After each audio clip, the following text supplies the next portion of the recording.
قائدا وناصرا ودليلا وعينا حتى تسكنه أرضك طوعا وتمتعه فيها طويلا برحمتك يا أرحم الراحمين.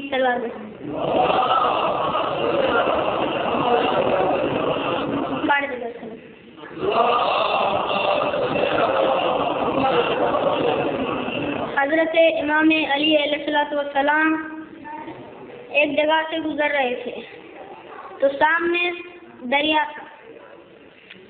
ادھر نہ پل تھی نہ کشتی تھی، کچھ بھی چیز نہیں تھی. دریا پار کرنے کے لیے نہ کشتی نہ پل، کچھ بھی چیز نہیں تھی. ادھر ایک عیسائی عالم بیٹھا تھا.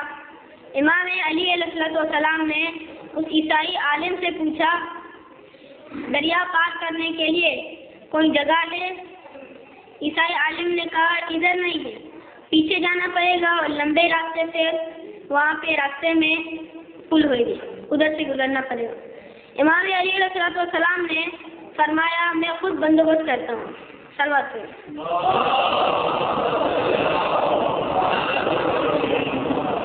امام علی علیہ السلام نے ہوا کو حکم دیا.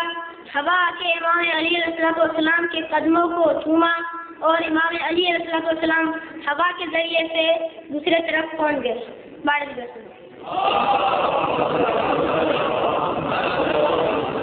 جب امام علی علیہ السلام دوسرے طرف پہنچ گئے، یہ عیسائی عالم کہہ رہا تھا اے ہوا سے اڑنے والے خدا کے نیک بندے، میرے کو دیکھیں میں کیسا دریا کو پار کرتا ہوں. وہ عیسائی عالم تھوڑی دیر بیٹھ گیا اور ذکر کرنے لگا. پھر دریا پہ ایسا چلنے لگا جیسا ہم زمین سے چلتے ہیں. پھر جب دریا پار کر کے دوسری جگہ پہ پہنچ گیا دوسرے طرف، امام علی علیہ السلام نے اس سے پوچھا تم نے کون سا ذکر کیا تھا، کیا بولا تھا؟ اس نے بولا ایلیا ایلیا ایلیا. امام علی علیہ السلام نے فرمایا انا ایلیا فی الانجیل، انا ایلیا فی الانجیل، میں علی انجیل میں ہوں، میں علی انجیل میں ہوں.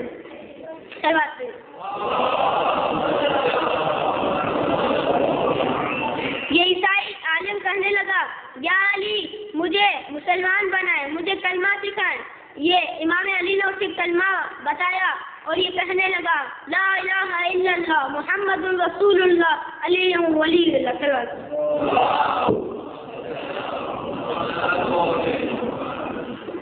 اور آگے آ جائے. نعرہ رسالت، نعرہ رسالت، نعرہ حیدری، نعرہ حیدری. صلوات.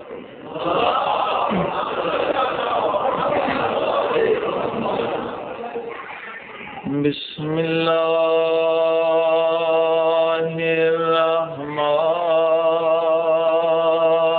الرحمن الرحیم.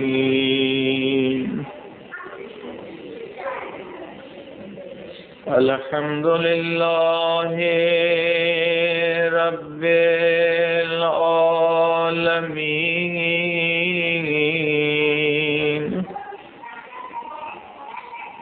الحمد للہ کما هو اہل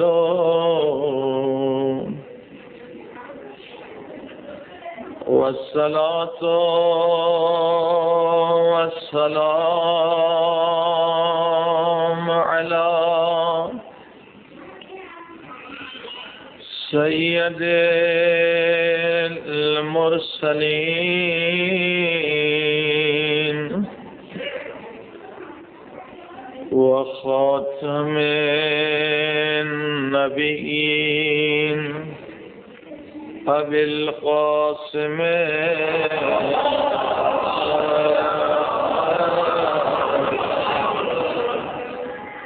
وآلہ الطیبین الطاہرین المعصومین سرکار امام زمانہ علیہ السلام. الہی عظم البلاء وبرح الخفاء وانكشف الغطاء وانقطع الرجاء وضاقت الأرض ومنعت السماء وأنت المستعان وإليك المشتكى وعليك المعول في شدة والرخاء. اللهم صل على محمد وآل محمد أولي الأمر الذين فرضت علينا طاعتهم وعرفتنا بذلك منزلتهم ففرج عنا بحقهم فرجا عاجلا قريبا كلمح البصر أو أقرب. يا محمد يا علي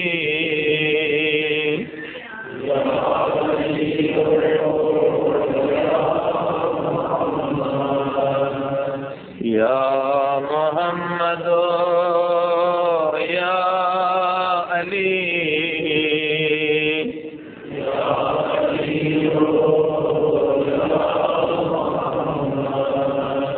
اكفياني فإنكما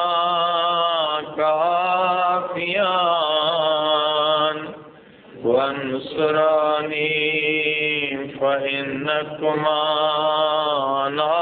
ناصران. يا مولانا يا صاحب الزمان الغوث الغوث الغوث أدركني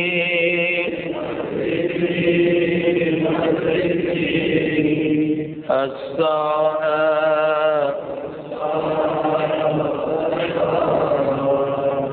الأجل الأجل الأجل. يا أرحم الراحمين بحق محمد وآله الطاهرين. صلوات.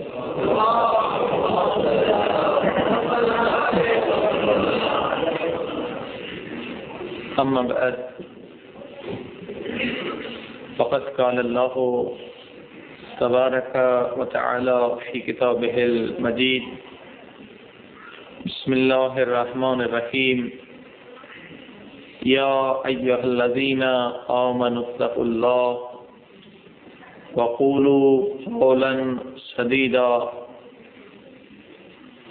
يصلح لكم أعمالكم ويغفر لكم ذنوبكم ومن يطع الله ورسوله فقد فاز فوزا عظيما. صلوات.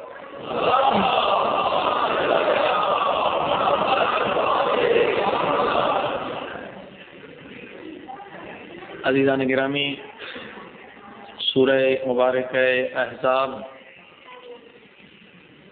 کی آیہ کریمہ پر یہ آج چوتھی تقریر ہے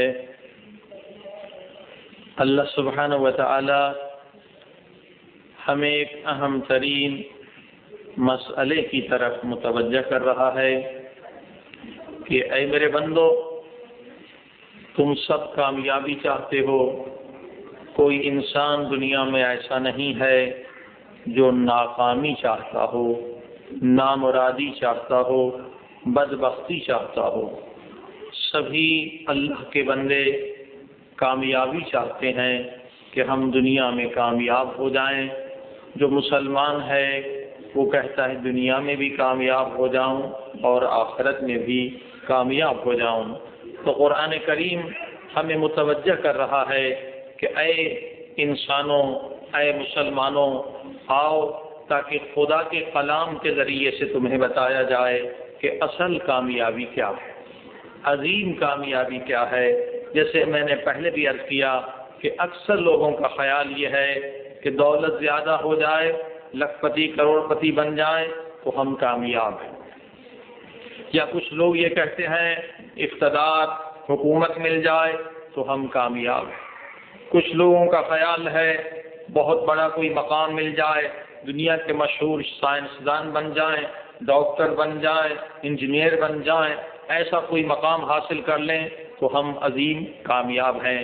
کچھ لوگ یہ سمجھتے ہیں کہ بہت زیادہ نام، نمود، شہرت ہمیں مل جائے، لوگ پہچاننے لگیں تو ہم کامیاب ہیں۔ یہ اکثر دنیاوی لوگوں کے خیالات ہیں، لیکن اب یہ ہماری اور آپ کی فکر ہے، لیکن چلتے ہیں قرآن ہمیں فکر کیا دے رہا ہے۔ صلوات پڑھی محمد والا۔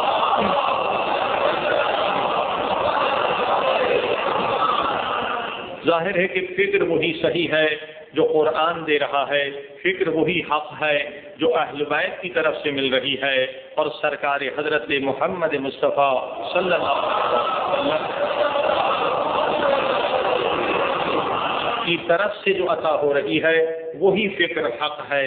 لہذا قرآن کریم کا مہینہ ہے، الحمدللہ آپ سبھی قرآن مجید کی تلاوت میں مشغول ہوں گے، تو عزیزان گرامی پورے قرآن مجید کا مطالعہ کر ڈالیں، ترجمے کے ساتھ پڑھ ڈالیں، علماء سے پوچھ ڈالیں۔ بسم اللہ سے لے کر والناس تک قرآن نے کسی آیت میں کسی لفظ کے ذریعے سے کہیں پر یہ نہیں بتایا کہ جس کو زیادہ دولت مل جائے وہ عظیم کامیاب ہے۔ کہیں بھی قرآن میں آپ کو چھوٹی سی چھوٹی آیت تو چھوڑیے، کوئی لفظ نہیں ملے گا جس میں قرآن نے یہ کہا ہو کہ جس کے پاس دولت زیادہ ہے وہ کامیاب ہے یا عظیم کامیاب ہے۔ مومنین کیونکہ آ رہے ہیں، میں نہیں چاہتا انہیں زحمت ہو، ذرا ایک سلوات پڑھ کے اور آگے آ جائیے۔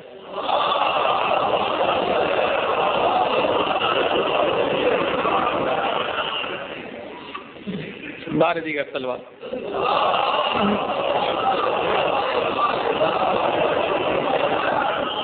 توجہ فرمائی آپ نے کہ پورے قرآن نے کہیں نہیں بتایا کہ جس کے پاس دولت زیادہ ہے وہ کامیاب ہے، کہ یہ دولت کا ملنا عظیم کامیابی ہے، مگر ہم میں سے اکثر لوگ تو یہی ہیں جو دولت ہی کی خاطر اکثر زندگی کو خرچ کر رہے ہیں۔ قرآن نے کہیں نہیں بتایا کہ جس کے پاس دولت زیادہ ہے وہ عظیم کامیاب ہے، یا اسی طرح سے قرآن نے یہ بھی نہیں بتایا کہ جس کے پاس حکومت ہے وہ عظیم کامیاب ہے۔ قرآن نے کہیں یہ بھی نہیں بتایا کہ جس کے پاس طاقت ہے، قدرت ہے، لشکر ہے وہ عظیم کامیاب ہے۔ قرآن نے کسی آیت میں یہ بھی نہیں بتایا کہ جس کے پاس شہرت ہے، نام و نمود ہے وہ کامیاب ہے۔ قرآن کسے کامیابی کہہ رہا ہے، ہم کسے کامیابی سمجھ رہے ہیں، قرآن کی فکر کیا ہے، آج ہماری فکر کہاں جا رہی ہے۔ قرآن نے کہا، کئی مقامات پر کہا، یا ایھا الذین آمنوا اتقوا اللہ، اے کامیابی کو تلاش کرنے والوں، پہلی کامیابی اگر چاہتے ہو، پہلا درجہ اگر چاہتے ہو تو ابتدائے کامیابی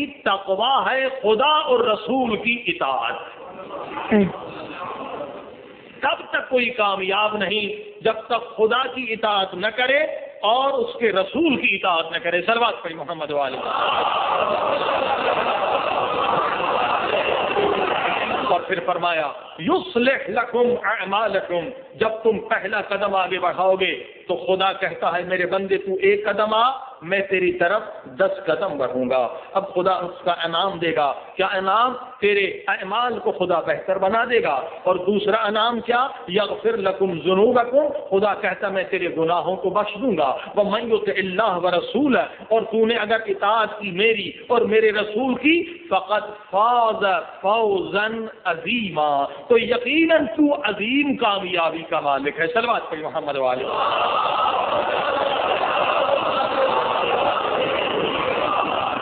اور اسی طرح سے سورہ مجادلہ میں پھر دوسری نشانیاں بتائیں.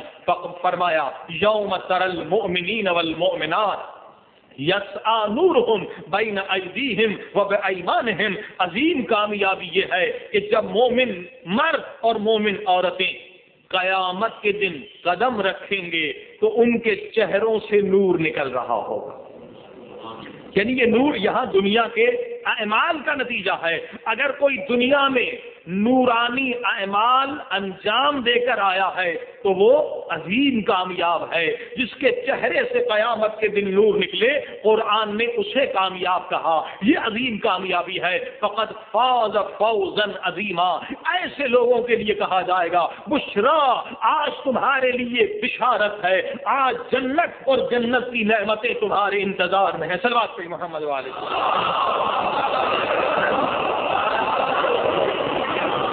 عزیزان گرامی، اب آپ نے دیکھا یہاں پر قرآن کریم نے ہمیں متوجہ کیا عظیم کامیابی کیا ہے. قیامت کے دن نورانی چہرے کے ساتھ آنا. جنت کے اگر مالک بنے آپ تو یقیناً عظیم کامیابی ہے، کیونکہ انسان کی فطرت میں ہے انسان نقصان کو پسند نہیں کرتا.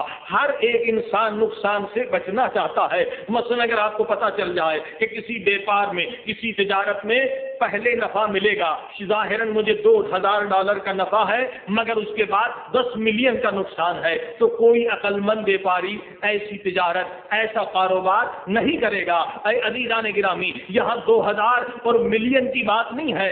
اگر کوئی انسان گناہ کے ذریعے سے، حرام کے ذریعے سے، خدا اور رسول کی مخالفت کے ذریعے سے یہ چند دنیا کی زندگی کو بہتر بنا بھی لے، لیکن اگر ابدی زندگی، وہ زندگی جو ہمیشہ ہمیشہ کی زندگی ہے، وہاں کی زندگی 60-70 سال کی زندگی نہیں ہے بلکہ ابدی زندگی ہے.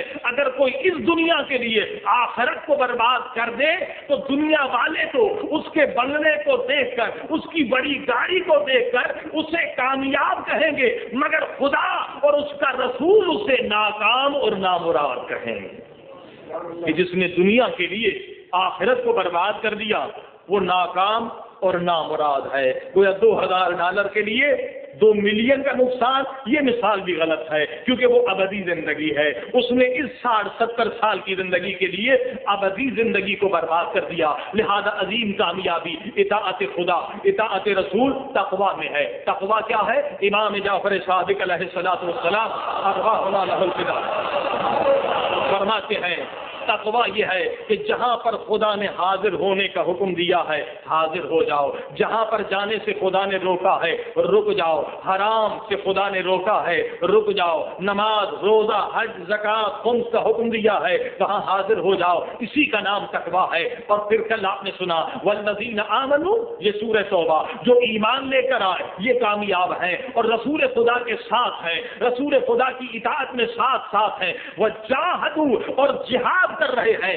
بے اموالہم وانفسہم، اموال یعنی مال کے ساتھ بھی جہاد کر رہے ہیں اور اپنی جان کے ساتھ بھی جہاد کر رہے ہیں. ذالک ھو الفوز العظیم، یہی عظیم کامیابی کے لوگ ہیں. صلوات پڑھ محمد والے.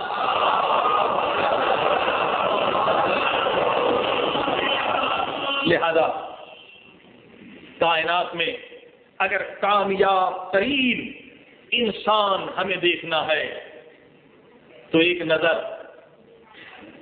سرکار محمد مصطفیٰ صلی اللہ علیہ وآلہ وسلم اور مولائے علی علیہ الصلوۃ والسلام ارواحنا لہ الفداء، ان ہستیوں پر ایک نظر ڈالیں، کیونکہ رسول، نبی اور علی سے بڑھ کر کوئی کائنات میں کامیاب نہیں ہے. یہ کامیاب ترین افراد ہیں جن کی زندگی کا ایک ایک لمحہ کامیاب ہے. ایک ایک لمحہ نورانی ہے، لہذا مولا کا تذکرہ جو کیا جاتا ہے اس کا مقصد بھی یہی ہوتا ہے کہ ہم اس سے فیض حاصل کریں، مولا کی زندگی سے، مولا کی سیرت سے، مولا کے فرامین سے ہم نور حاصل کریں، کیونکہ اہل بیت خود بھی نور ہے، ان کا تذکرہ بھی نور ہے، ان کی سیرت بھی نور ہے، ان کا شان بھی نور ہے، اور ان کا فرمان بھی نور ہے۔ صلوات پر محمد والے۔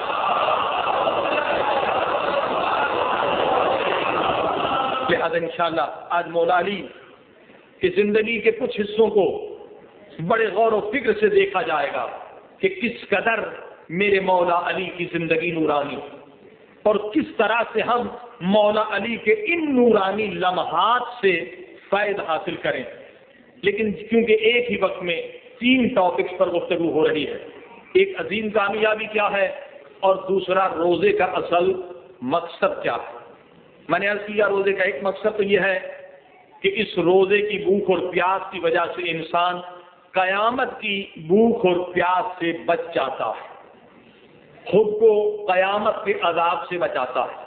لیکن صرف یہ مقصد نہیں ہے، اس سے بھی ایک بلند مقصد ہے کہ امام فرماتے ہیں روزے کا بلند ترین مقصد یہ ہے کہ روزے کے ذریعے سے اگر سارے ظاہری بھی اور باطنی بھی شرائط پر عمل کیا جائے تو روزے کے ذریعے سے خدا اپنے بندوں کو ایک خاص انعام دینا چاہتا ہے، ایک خاص دروازہ کھولنا چاہتا ہے، اور وہ دروازہ علم غیب کا ہے کہ اگر روزے کو ہم صحیح طور پر ادا کریں، اس کے سارے شرائط پر عمل کریں، تو خدا بندے کے لیے علم غیب کے دروازے کھول دیتا ہے، بندہ عالم برزخ کو دیکھ سکتا ہے، عالم قبر کو دیکھ سکتا ہے کہ قبروں میں سوئے ہوئے کن مردوں پر عذاب ہے اور کن مردوں پر رحمتیں نازل ہیں، کون سے مردے جنت میں ہیں اور کون سے مردے جہنم میں ہیں۔ کیونکہ یہ صحابی نوجوان تھے نبی کے، جو کبھی آنکھیں بند کرتے تھے کبھی آنکھیں کھولتے تھے۔ رسول خدا نے کہا اے میرے نوجوان صحابی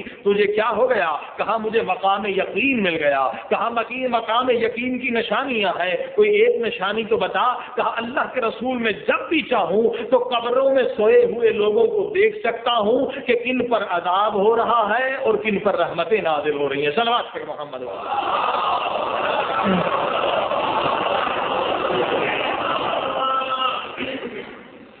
یہ روزے کا اصل مقصد ہے، اعلیٰ ترین مقصد یہ ہے۔ لیکن یہ مقصد، اس مقصد تک ہم کب پہنچیں گے؟ صرف ظاہری بھوک اور پیاس کے ذریعے سے تو صرف ہم عذاب سے بچیں گے، اس بلند مقام تک نہیں پہنچ سکتے۔ کل بھی آپ نے سنا کہ روزہ ہو، نماز ہو، حج ہو، زکوٰۃ ہو، مجلس ہو، ماتم ہو، عزاداری ہو، یہ جتنی عبادتیں ہیں ان کے درجات ہیں۔ ایک یہ کہ نماز اور روزہ آپ کا صحیح ہے، اگر نماز اور روزہ آپ کا صحیح ہے تو عذاب قبر، عذاب جہنم، عذاب آخرت، قیامت سے آپ محفوظ ہیں۔ لیکن ممکن ہے کہ آپ کا نماز روزہ صحیح ہو مگر قبول نہ ہو۔ قبولیت کچھ اور چیز ہے۔ نماز آپ کی صحیح ہے، روزہ آپ کا صحیح ہے، حج آپ کا صحیح ہے، عبادت آپ کی صحیح ہے، مجلس آپ کی صحیح ہے، مگر ممکن ہے قبول نہ ہو۔ قبولیت ایک اور چیز ہے، وہ درجہ اس سے بلند ہے۔ آپ کی نماز صحیح ہے، روزہ صحیح ہے، یہ صحیح نماز آپ کو صرف عذاب سے بچائے گی، لیکن اگر نماز روزہ صحیح بھی ہو اور قبول بھی ہو جائے تو جب نماز روزہ قبول ہو جائیں گے تبھی انسان کے لیے علم غیب کے دروازے کھل جائیں۔ یعنی یہ قبولیت جو ہے یہ درجات کو بلند کرنے کے لیے ہے۔ صلوات پر محمد والے۔ میں نے کل عرض کیا تھا، وعدہ کیا تھا انشاءاللہ آج اس پر گفتگو کرنی ہے کہ قرآن میں کہیں یہ نہیں کہا کہ نماز پڑھیں، اقرأ صلاۃ نہیں کہا، کہا اقیم الصلاۃ، نماز کو قائم کرو۔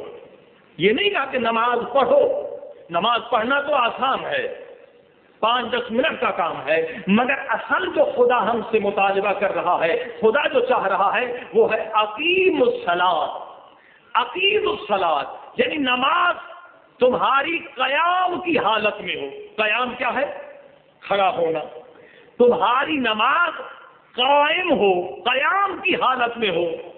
کیوں قیام کی حالت میں ہو؟ کیونکہ اگر تم نے صرف نماز کو پڑھا مگر مقام قیام تک نہیں پہنچایا، نماز تو پڑھ ڈالی، نماز تمہاری صحیح ہے، عذاب سے تمہیں بچائے گی، مگر تمہاری نماز مقام قیام پر نہیں ہے، تو جو نماز پڑھ تو ڈالی مگر قیام کے مقام پر نہیں ہے، وہ نماز نہ تمہیں چھوٹے گناہ سے بچائے گی نہ بڑے گناہ سے بچائے گی۔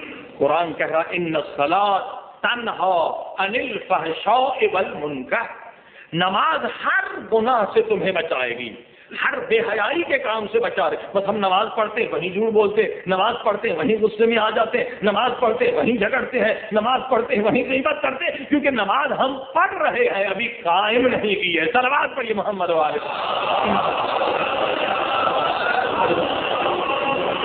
نماز کا پڑھنا اور ہے، نماز کا قائم کرنا اور ہے۔ خدا کا مطالبہ پڑھنے کا کہیں نہیں ہے، کہا اقیموا الصلاۃ، نماز کو قائم کرو۔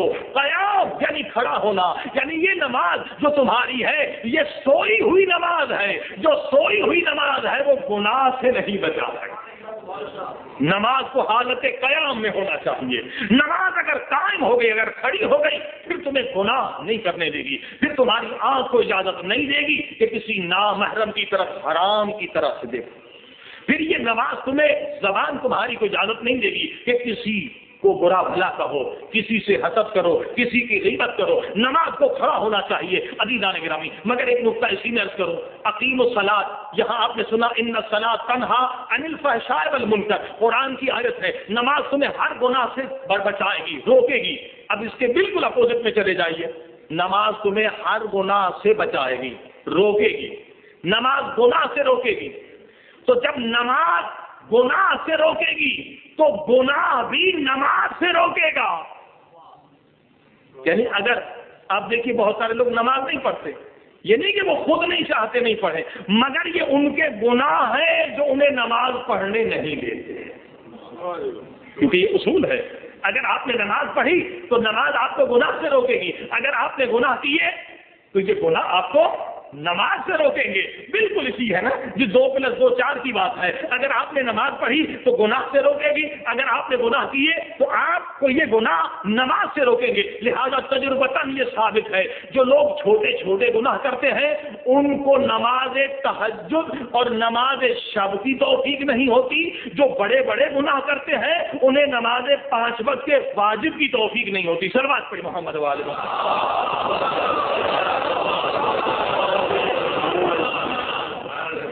یہ اصول ہے۔ اور عزیزان گرامی، صرف ایک آیت ہی کافی ہے نماز کی اہمیت کے لیے۔ قرآن کی آیت اقیموا الصلاۃ ولا تکونوا من المشرکین، خدا کہہ رہا ہے اگر تو نماز نہیں پڑھتا پوری کائنات تجھے مسلمان مان لے مگر میں خدا تجھے مشرک کہتا رہوں گا، مسلمان نہیں مانوں گا، مومن دور کی بات۔ اقیموا الصلاۃ یہ قرآن کی آیت ہے، ولا تکونوا من المشرکین، اگر تو نماز نہیں پڑھ رہا تو میری نظر میں، قرآن کی نظر میں، اہل بیت کی نظر میں تو مشرک ہے۔ اور جس مولا علی کے غم میں ہم رونے کے لیے آئے ہیں وہ مولا علی بھی کیا فرماتے ہیں؟ فرماتے لا ینال شفاعتنا من استخف بالصلاۃ، جو نماز کو معمولی سمجھتا ہے، نماز کو اس کے وقت پر ادا نہیں کرتا، فرمایا اسے ہماری ولایت نہیں ملے گی، اسے ہماری شفاعت نہیں ملے گی۔ صلوات پڑھی محمد والے۔ یہ تمہیدی گفتگو تھی نئے سامعین کے لیے۔ اب میں آگے بڑھنا چاہتا ہوں کہ نماز کا قیام کیسے ہوگا، یا آپ کی نماز کھڑی کیسے ہوگی۔ اب امام جعفر صادق علیہ السلام فرماتے ہیں جب بھی تم نماز پڑھتے ہو، اب نماز میں فقط تمہارا اگر جسم حاضر ہے مگر تمہارا دل و دماغ حاضر نہیں ہے، اللہ اکبر تم نے کہا، زبان سے الحمد پڑھ رہے ہو مگر دماغ سے سوچ رہے ہو فلاں کو مجھے اتنے پیسے دینے ہیں، فلاں سے یہ سامان لینا ہے، گھر میں جو سبزی لے جانی ہے، وہاں سے مرغی خریدنی ہے، یعنی آپ کا دل و دماغ بازار میں گھوم رہا ہے، فقط یہ بدن جو ہے یہ اللہ کے سامنے ہے۔ تو امام فرماتے ہیں ایسی نماز جو ہے یہ قبول نہیں ہے، صحیح ہے، عذاب سے بچائے گی مگر قبول نہیں ہے۔ فرمایا نماز میں اگر 1%، 2%، 4% تمہارا دل و دماغ اللہ کی طرف متوجہ ہے، اگر 5% تمہارا دل و دماغ اللہ کی طرف متوجہ ہے تو یہ 5% تمہاری نماز قبول ہے۔ اگر 10% دل و دماغ اللہ کی طرف متوجہ ہے تو 10% نماز آپ کی قبول، 90% نماز صحیح ہے مگر قبول نہیں۔ صلوات پڑھی محمد والے۔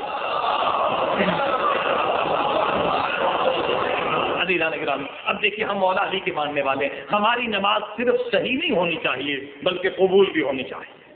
علی کے ماننے والوں کی نماز صرف صحیح ہونا کوئی کمال نہیں ہے بلکہ ہماری نماز قبول بھی ہونی چاہیے، کیونکہ مشہور روایت ہے ایک جنگ میں میرے مولا علی کے پاؤں میں تیر لگتا ہے اور تیر ہڈی کو پار کر کے نکل جاتا ہے، اصحاب نکالنا چاہتے ہیں، رسول خدا منع کرتے ہیں اس وقت علی کے پاؤں سے تیر نہ نکالو، علی کو زحمت ہوگی تو کیا تیر رہنے دیا جائے؟ کہا نہیں، جب علی مصلی عبادت پر آ جائے اس وقت تیر نکال لینا، نمازی کو پتہ نہیں چلے گا کہ تیر نکلا بھی ہے یا نہیں۔ اس علی کے ماننے والے، اور یہ واقعہ تاریخ میں شیعہ سنیوں نے لکھا ہے کہ میرے مولا علی مصلی عبادت پر آئے اور جب سجدے میں گئے اصحاب نے مل کر اس تیر کو نکالا، مصلی خون سے تر ہو گیا مگر علی کو پتہ نہ چلا کہ تیر نکلا ہے یا نہیں۔ صلوات پڑھی محمد والے۔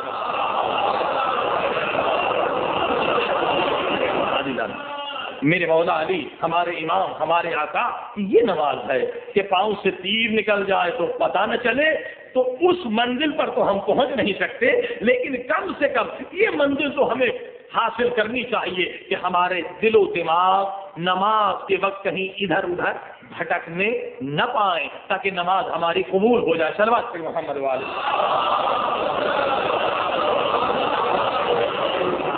اب اسی مولا کی فضیلت پر ممکن ہے کوئی انسان اعتراض کرے، اس کی سمجھ میں نہ آئے کہ کیسے ممکن ہے کہ تیر بدن سے نکل جائے اور وہ بھی بون، ہڈی سے۔ ہڈی کا درد آپ جانتے ہیں کہ تڑپ جاتا ہے انسان، کوئی ممکن ہے انکار کرے کہ یہ کیسے ممکن ہے کہ علی علیہ الصلوۃ والسلام کے پاؤں کی ہڈی سے تیر نکل جائے اور علی کو پتہ نہ چلے کہ تیر نکلا یا نہیں؟ تو اس کے جواب بھی سن لیں کہ اگر کوئی اعتراض کرتا ہے تو قرآن میں جواب موجود۔ سورہ یوسف کو اٹھائیے، حضرت زلیخا پر مصر کی عورتوں نے اعتراض کیا کہ تو ایک غلام پر عاشق ہو گئی، یوسف ایک غلام ہے جو چند پیسوں میں بکا ہے، اسے تم نے خریدا ہے، اس پر عاشق ہو گئی۔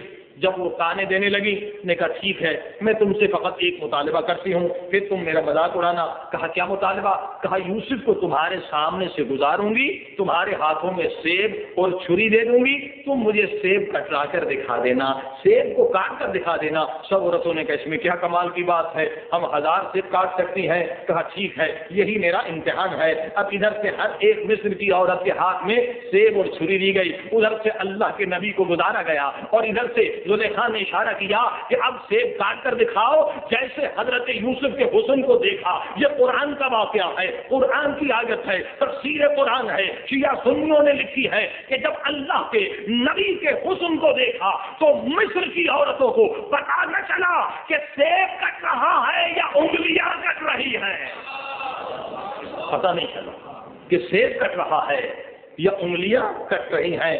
انگلیاں کٹ گئی مگر پتہ نہ چلا۔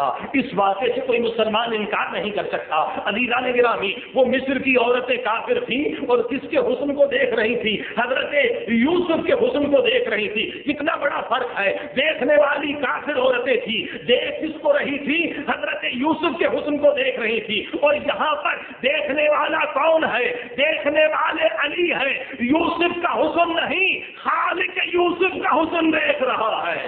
صلوات پڑھی محمد والے۔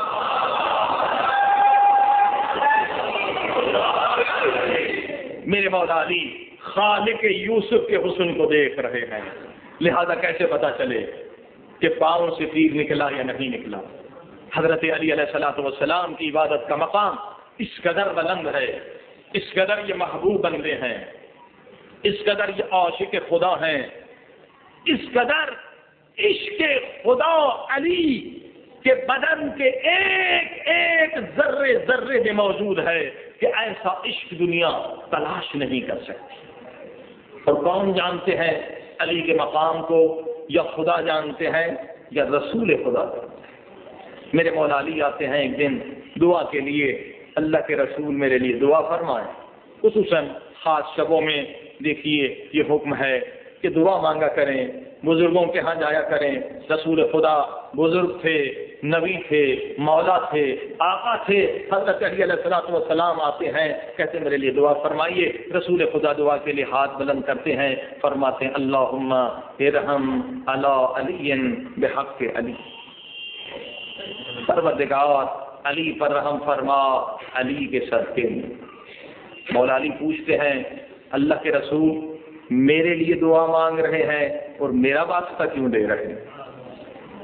دعا تو میرے لیے ہے، میری ہی دعا میں میرا واسطہ کیوں دیا جا رہا ہے؟ سنیے، یہ نبی کا جواب ہے جو تاریخ میں آج بھی موجود ہے، احادیث کی کتابوں میں آج بھی موجود ہے۔ خود مولا پوچھتے ہیں میرے لیے دعا مانگ کر آپ میرا واسطہ کیوں دے رہے ہیں؟ تو رسول خدا نے فرمایا یا علی، جب آپ نے کہا میرے لیے دعا مانگے، میں نے کائنات پر نظر ڈالی، میں نے کائنات میں تلاش کرنا شروع کیا کہ سب سے زیادہ محبوب خدا کون ہے۔ جب میں نے پوری کائنات کو دیکھ ڈالا تو تیرے سوا کوئی بڑا محبوب خدا نظر نہیں آیا، تجھ سے بڑھ کر کوئی محبوب خدا نہیں، تجھ سے بڑھ کر کوئی عاشق خدا نہیں ہے۔ واقعاً علی عاشق خدا ہے، عاشق عبادت ہے۔ حضرت علی کہ ہم اگر ماننے والے ہیں تو ہماری نماز قبول بھی ہونی چاہیے۔ اب ہمارا حال یہ ہے کہ ہم ایک لمحے کے لیے نماز میں اللہ کی طرف، اپنے مالک کی طرف خیال کو متوجہ نہیں کر پاتے، کبھی ادھر کا خیال کبھی ادھر کا خیال۔ چلیے مولا علی سے ہی پوچھتے ہیں، مولا علی آپ کوئی نسخہ بتائیے کہ یہ ہمارا خیال جو ہے نا یہ بھٹکنے نہ پائے، ادھر ادھر جانے نہ پائے، جب ہم اللہ کے سامنے آئے تو اللہ ہی سے بات کریں، اللہ کی طرف ذہن متوجہ رہے تاکہ ہماری نماز قبول بھی ہو جائے۔ تو مولا علی مشکل کشائی فرماتے ہیں، فرماتے اس کے طریقے ہیں، فرماتے ایک طریقہ یہ ہے کہ جو بھی آپ پڑھتے چلے جائیں اس کا ذہن میں ترجمہ کرتے چلے جائیں۔ مثلاً پڑھتے بسم اللہ الرحمن الرحیم، اگر ترجمہ نہیں آتا ترجمہ سیکھ لیں۔ مولا علی پھر فرماتے ہیں جب بھی نماز میں آؤ کہو اللہ اکبر، تو یہ تصور کرو کہ خدا تمہیں دیکھ رہا ہے یا تم خدا کو دیکھ رہے ہو، گویا تم خدا سے بات کر رہے ہو۔ جیسے میں اس وقت آپ سے بات کر رہا ہوں، میرا ذہن آپ کی طرف متوجہ ہے۔ مولا علی فرماتے ہیں جب نماز کے لیے آؤ تو یہ نیت کر کے آؤ کہ تم خدا سے بات کر رہے ہو۔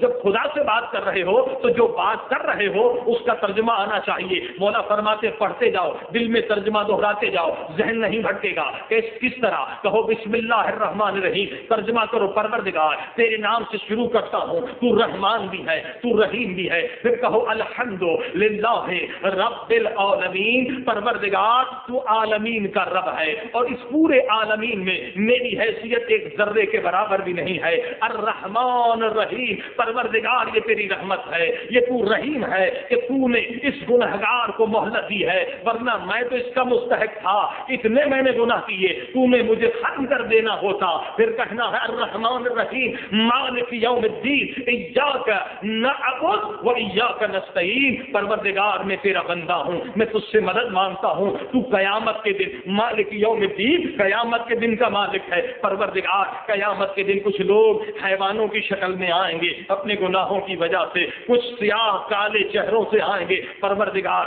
قیامت کے دن مجھے ذلیل نہ کرنا، میں تیرا بندہ ہوں، میں تجھ سے مدد مانگ رہا ہوں۔ اہدنا الصراط المستقیم، پروردگار مجھے صراط مستقیم پر قائم رکھ۔ کون سا صراط مستقیم؟ صراط الذین انعمت علیہم، وہ صراط مستقیم جو اہل بیت کا راستہ ہے، جن پر تو نے انعام کیا ہے، اس راستے پر قائم رکھ۔ غیر المغضوب علیہم ولا الضالین، پروردگار مجھے ان لوگوں کے راستے سے بچا جن پر تو نے غضب کیا، ان لوگوں کے راستے سے بچا جو گمراہوں کا راستہ ہے، جو ظالم کا راستہ ہے۔ اب آپ دیکھ رہے ہیں ہم خدا سے بات کرتے چلے جا رہے ہیں، جب خدا کی طرف متوجہ ہوں گے تو ایک طریقہ مولا نے فرمایا، اگر تم خدا سے بات جو کر رہے ہو اسے دل میں دہراتے جاؤ گے تو یقیناً تمہاری نماز قبولیت کی طرف قدم بڑھائے گی۔ صلوات پڑھی محمد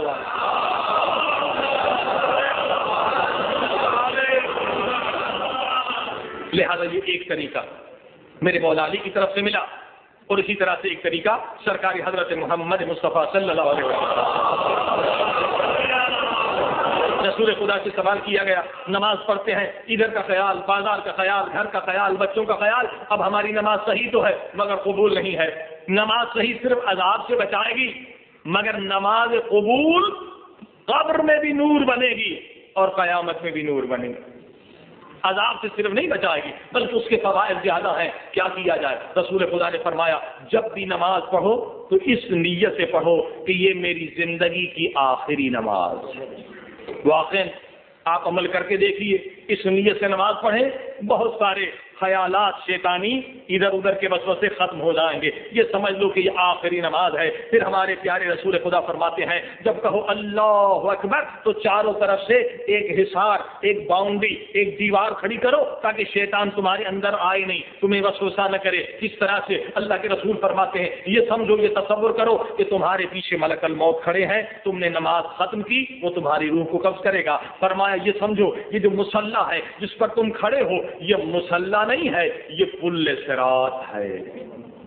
تم کھڑے ہو پل صراط پر، اور جتنے گناہ تمہارے ہیں انہیں یاد کرو، وہ گناہ جو انسان کو جہنم میں لے جاتے ہیں۔ تم پل صراط پر کھڑے ہو اور پیچھے تمہارے ملک الموت ہے اور سامنے تمہارے جنت ہے، سامنے تمہارے جنت ہے، اور یہی تمہارا اصل مقصد ہے، تمہیں اس کو حاصل کرنا ہے۔ اور دائیں طرف یہ سمجھو کہ سرکار محمد مصطفیٰ صلی اللہ علیہ وآلہ وسلم، اہل بیت، 12 امام، 4 معصومین کھڑے ہیں، تمہاری نماز کو دیکھ رہے ہیں کہ یہ ہمارا چاہنے والا کیسی نماز پڑھ رہا ہے۔ اور الٹے طرف یہ سمجھو کہ فرشتے دیکھ رہے ہیں اور اوپر سے خدا دیکھ رہا ہے۔ چاروں طرف سے، نیچے سے اوپر سے ایک دیوار نورانی کھڑی کر دی تاکہ ذہن میں شیطان آ کے وسوسہ نہ کرے۔ عزیزان گرامی، اب آپ نے دیکھا قیام کیا ہے، نماز قائم کب ہوگی؟ اقیم الصلاۃ کی منزل پر اس وقت ہم پہنچیں گے جب نماز میں ہمارا خیال، ہمارا دل و دماغ اللہ کی طرف متوجہ ہو، یعنی صرف بدن حاضر نہ ہو بلکہ ہمارا قلب بھی، ہمارا دل بھی، ہمارا دماغ بھی خدا کی خدمت میں حاضر ہو جائے۔ اب یہ حضور اسے کہتے ہیں، حضور قلب کے ساتھ نماز ہو، یعنی خیال ادھر ادھر بھٹکنے نہ پائے۔ صلوات پر محمد و آل محمد۔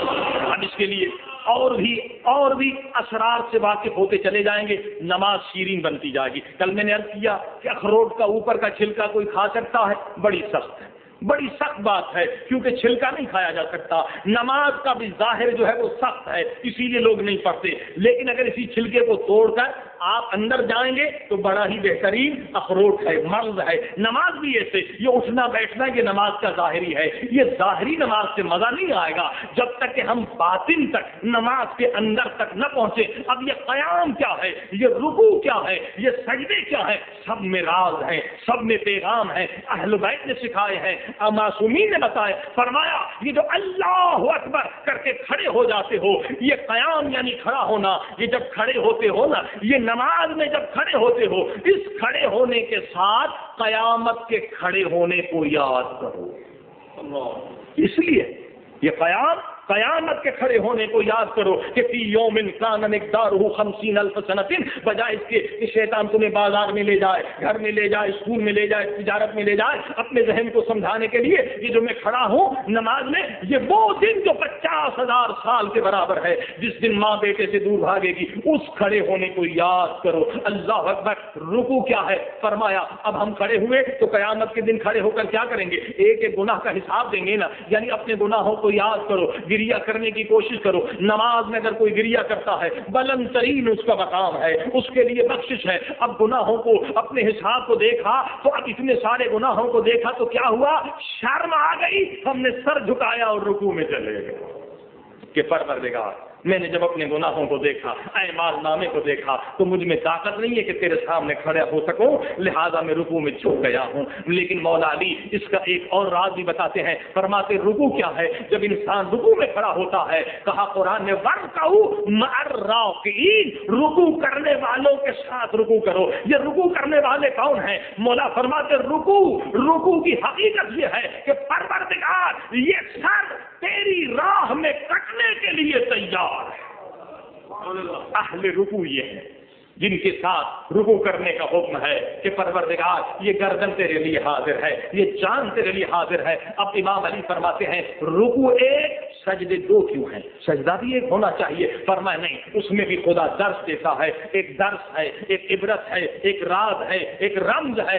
دو سجدے، ایک قیام ایک رکوع۔ فرمایا جو پہلا سجدہ ہے اس سے خدا تمہیں پیغام دیتا ہے اے انسان اسی مٹی سے بنے ہو، اسی خاک سے بنے ہو، اسی لیے حکم ہے سجدہ خاک پر کرو، اور سب سے بہترین خاک خاک شفا ہے، یہ مٹی سے بنے ہو۔ کبھی غرور نہ کرنا، کبھی تکبر نہ کرنا۔ اور دوسرے سجدے کا مقصد کیا ہے کہ پھر تجھے اسی خاک میں واپس جانا ہے۔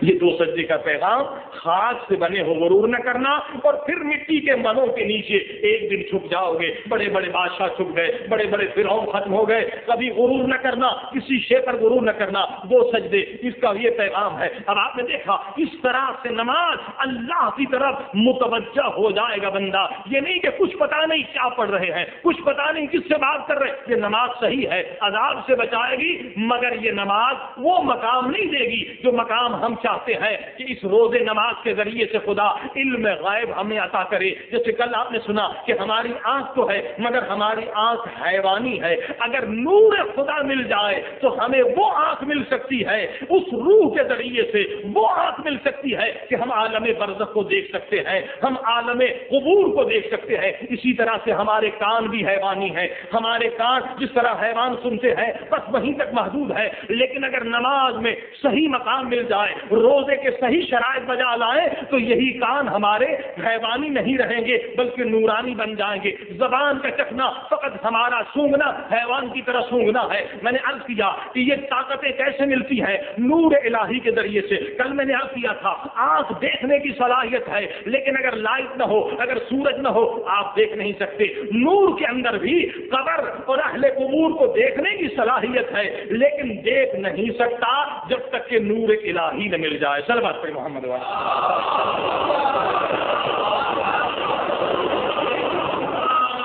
اور بعض لوگ سمجھتے ہیں یہ ناممکن ہے، ناممکن نہیں ہے۔ یہ ہمارے ہوا سے خمسہ جو فقط ہمارے حیوانی ہیں اگر نورانی بن جائے تو ہم عالم غیب تک پہنچ سکتے ہیں، اس عالم فانی سے بہت بلند مقامات تک پہنچ سکتے ہیں۔ کل آپ نے حضرت آیت اللہ کاشی کا واقعہ سنا، جو حضرت آیت اللہ بروجردی کے استاد تھے کہ جب سجدے میں کہتے تھے یا سبوح یا قدوس تو مدرسے کی در و دیوار سے بھی وہی آواز آتا تھا یا سبوح یا قدوس۔ آج ایک اور عالم باعمل ایک عارف باللہ کا واقعہ سنیے۔ مشہد میں حرم امام علی رضا علیہ الصلوۃ والسلام کے اندر ان کی قبر ہے۔ اگر آپ خیابان طبرسی سے دانشگاہ اسلامی کی طرف سے جائیں گے تو جیسے مین گیٹ سے اندر داخل ہوں گے شیشے کی ایک چھوٹی سی کھڑکی کی طرح بنی ہوئی، ان میں اس کا نام بھی لکھا ہوا ہے علی مقداد۔ اس بہت بڑے عالم کا نام علی مقداد، حرم میں امام کی قبر ہے۔ ان کی کتاب بھی ہے نشانی از نشان ہا۔ ان کے لیے مشہور ہے کہ بہت ان کی کرامات تھیں، بہت زیادہ کرامات۔ ایک ہی وقت میں وہ کئی مقامات پر پہنچتے تھے، ایک ہی وقت میں لوگوں نے مثلا انہیں مشہد میں بھی دیکھا، قم میں بھی دیکھا۔ اسے کہتے ہیں طی الارض۔ یہ کوئی مقام ایسا نہیں ہے کہ ناممکن ہو، ممکنات میں سے ہے، کیونکہ قرآن کی دلیل ہے قطعت بہ الارض۔ اگر قرآن کے باطن کو انسان سمجھ لے تو اس کے ذریعے سے فاصلہ گھٹ سکتا ہے۔ اور حضرت امام زمانہ عجل اللہ تعالی فرجہ الشریف کے لیے جو ہم روایتوں میں پڑھتے ہیں کہ امام تب آئیں گے جب 313 مومنین پیدا ہوں گے، تو کیا 313 مومنین ابھی پیدا نہیں ہوئے ہیں؟ ہزاروں لاکھوں مومنین ہیں جو جان بھی فدا کرنے کے لیے تیار ہیں یا نہیں؟ ایسے مومنین ہیں، تہجد گزار ہیں، متقی ہیں، تو امام کیوں نہیں آ رہے ہیں؟ کیا 313 نہیں؟ لوگ کہتے نہیں 313 مومنین نہیں پیدا ہوئے، غلط ہے، بلکہ 313 سے مراد ایسے مومنین ہیں، ایسے مومنین جو طیل ارض کے مالک ہوں گے۔ یعنی امام جب کعبۃ اللہ میں کھڑے ہو کر آواز دیں گے تو ہم اور آپ تو پاسپورٹ کی فکر کریں گے، ویزے کی فکر کریں گے، ٹکٹ کی فکر کریں گے، مگر یہ 313 فوراً ایک لمحے میں جہاں بھی دنیا میں ہوں گے امام کے قدموں میں پہنچ جائیں۔ صلوات پڑھی محمد والا۔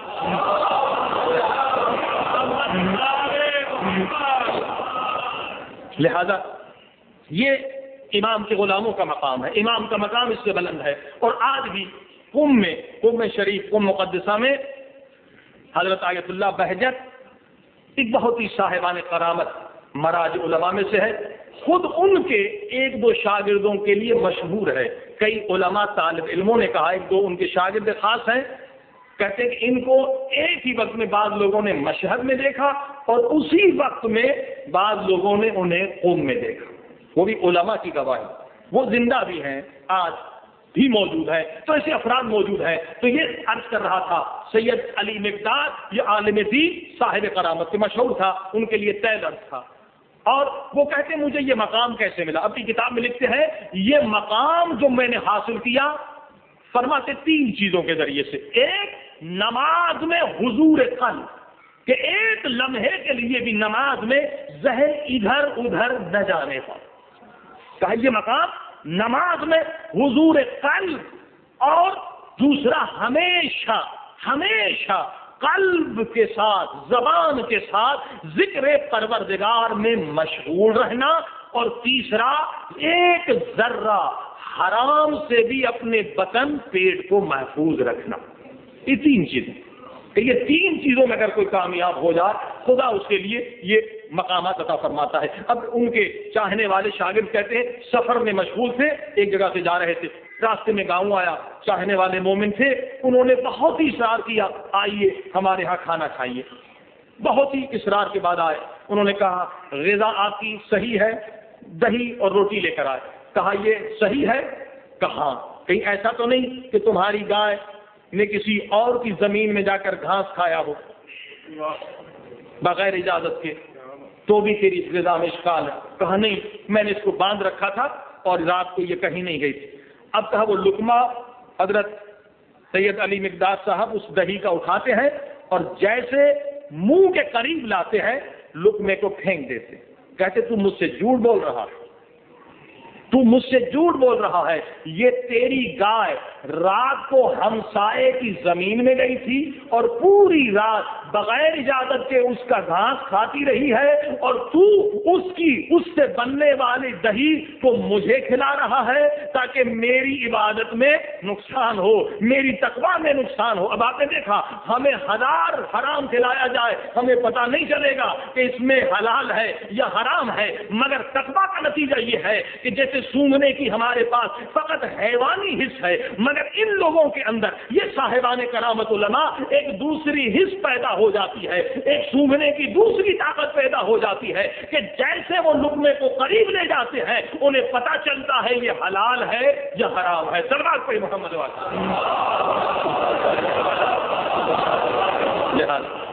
روز نماز کا اصل مقصد یہ ہے کہ خدا ہمیں ان مقامات کی طرف بڑھانا چاہتا ہے کہ اے میرے بندو صرف حیوانی مقامات تک محدود خود کو نہ رکھ، بلکہ اصل یہ تیرے لیے مقامات انسانی مقامات یہ ہے، نورانی مقامات یہ ہے. اور یہ کب ملیں گے؟ جب نماز قیام کرے گی. اقیم الصلاۃ، جب نماز قیام کرے گی. نماز قیام کب کرے گی؟ جب نماز پڑھتے وقت ذہن ایک مرتبہ ادھر ادھر بھٹکنے نہ پائے، ذہن بھٹکنے نہ پائے. کیا مقصد؟ یعنی دل و دماغ خدا کی دربار میں حاضر رہے. صلوات پہ محمد والے.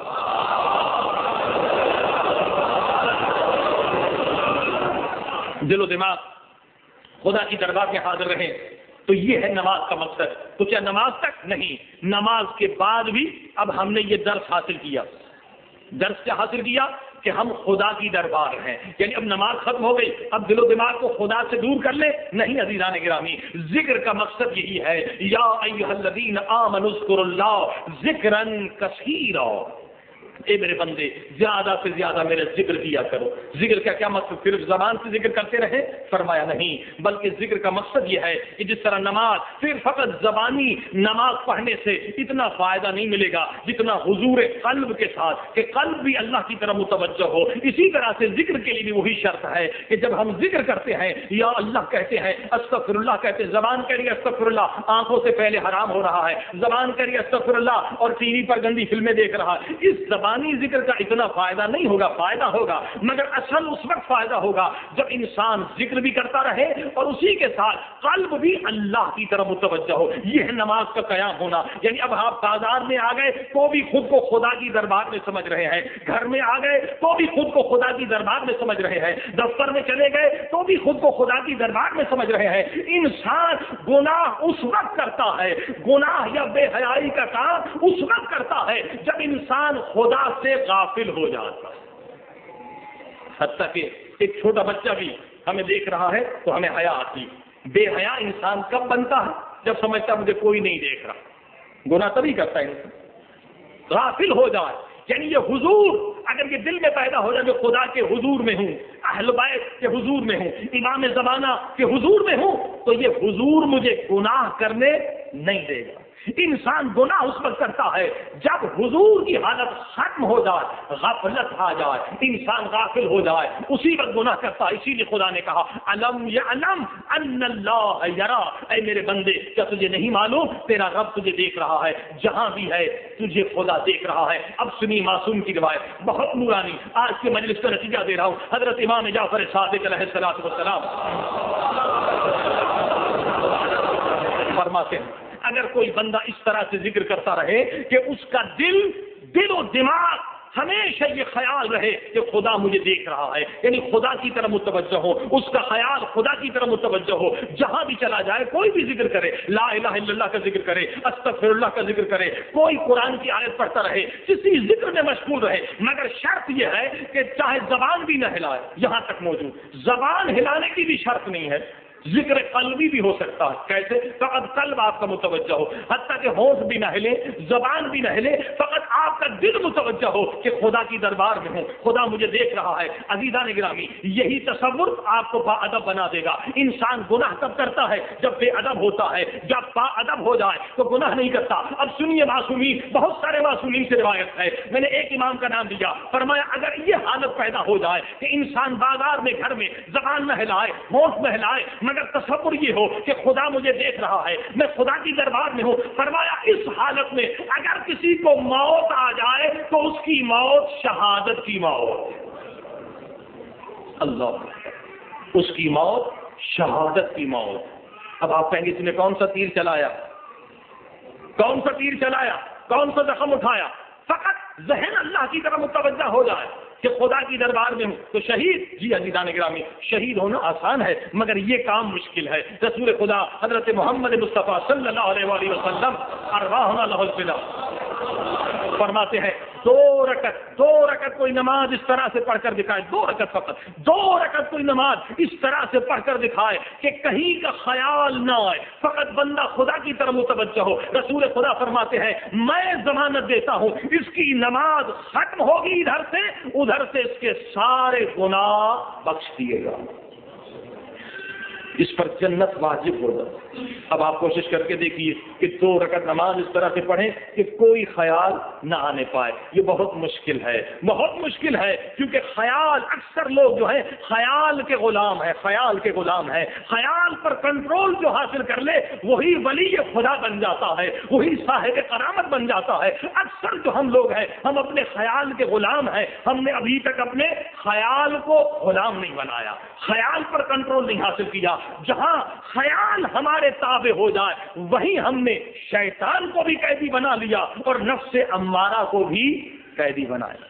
کیونکہ شیطان جو ہمیں گمراہ کرتا ہے کیسے آتا ہے، کس دروازے سے آتا ہے؟ یا قوہ خیال کے ذریعے سے یا قوہ وہم کے ذریعے سے. عزیزان گرامی، یہ 2 چیزوں اگر کنٹرول پر ہو جائیں تو یقیناً انسان اس بلند مقام پر پہنچ سکتا ہے کہ ہر کمال اس کے لیے آسان ہو جاتا ہے. اور آج مولا علی کا تحفہ، بہترین تحفہ مومنین کے لیے. ایک مومن آتا ہے کہتا مولا میں بہت کوشش کی، میں نے بہت کوشش کی کہ قوہ خیال میرے کنٹرول میں آ جائے، نماز میں ادھر ادھر خیال نہ ہو، بازار میں جاؤں تو خدا کی طرف متوجہ رہوں، گھر میں خدا کی طرف اگر بندہ متوجہ ہو جائے تو بیوی پر ظلم نہیں کرے گا، زیادتی نہیں کرے گا، بد اخلاقی نہیں کرے گا، تو خدا مجھے دیکھ رہا. حتیٰ کہ ایک مرجع مجتہد عالم بھی نظر آ جائے تو آپ اس کے سامنے بدتمیزی نہیں کرے گا کوئی انسان کہ جائے کہ خدا کے سامنے کیسے انسان جرأت کرے گا کہ بد اخلاقی کرے. تو کہا مولا کوئی نسخہ بتائیے, مشکل کشا میری مشکل کشائی کریے, میں چاہتا ہوں میری نماز میں کوئی خیال نہ آنے پائے اور نماز کے بعد بھی میں خدا کے حضور میں حاضر رہوں. تو سنیے مولا علی فرماتے ہیں کہ ان آیتوں کی سورہ اعراف کی غالباً 53 سے لے کر 55 آیت یا 56 تک ہے. ان آیتوں کو مولا فرماتے ہیں شب و روز دن اور رات میں 70 مرتبہ پڑھو.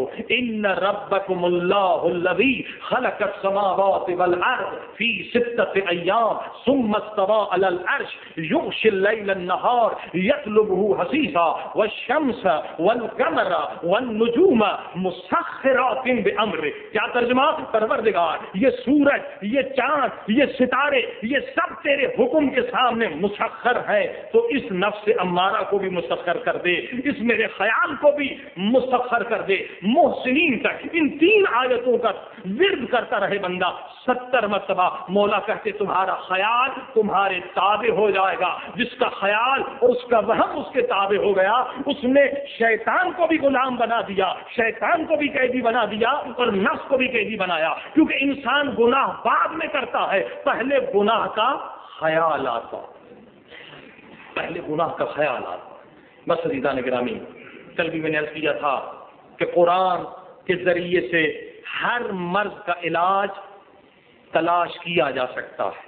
کوئی ایسی بیماری نہیں, کوئی ایسی مشکل نہیں جس کا حل قرآن نے نہیں بتایا. مگر کون بتائے گا؟ وارث قرآن. وارث قرآن. کل پرسوں میں نے عرض کیا کہ اہل بیت نے بتایا اس سورہ کو اتنی مرتبہ پڑھو گردے کی بیماری ختم ہو جائے. اور عمل لوگوں نے کیا بھی ہے, مجرب نسخے ہیں, اس میں کوئی شک اور شبہ کی گنجائش نہیں. شرائط وہی ہے کہ 7 اعضاء سے بندہ گناہ نہ کرے اور لقمہ حرام پیٹ میں نہ جانے پائے. پھر فرمایا اسی طرح سے یہ بیماری جگر کی بیماری کے لیے میں نے عرض کیا اس سورہ کو پڑھو. کل آنکھوں کی روشنی کے لیے امام کا فرمان آپ نے سنا کہ ہر نماز کے بعد 25 مرتبہ سورہ انا انزلنا کو پڑھو. اسی طرح سے حضرت امام جعفر صادق علیہ الصلوۃ والسلام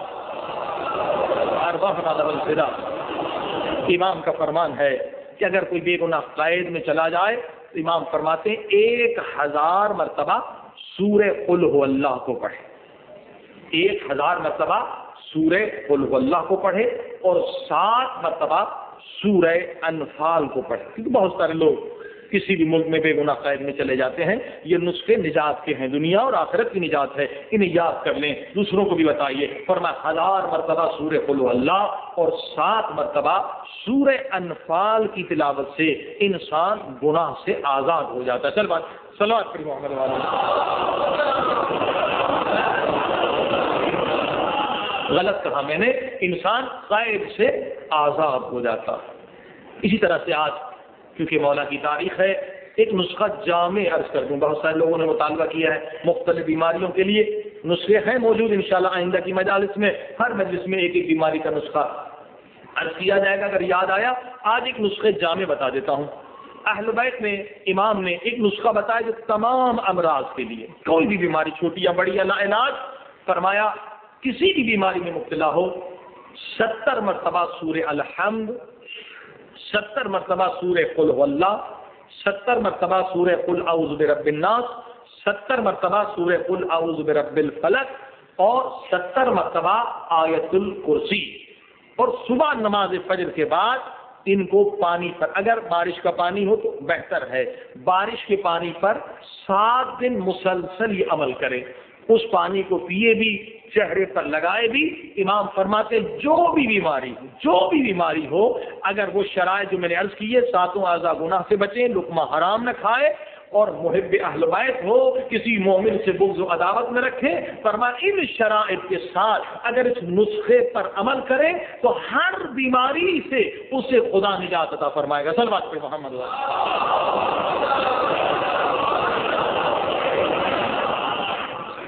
بار دیگر صلوات.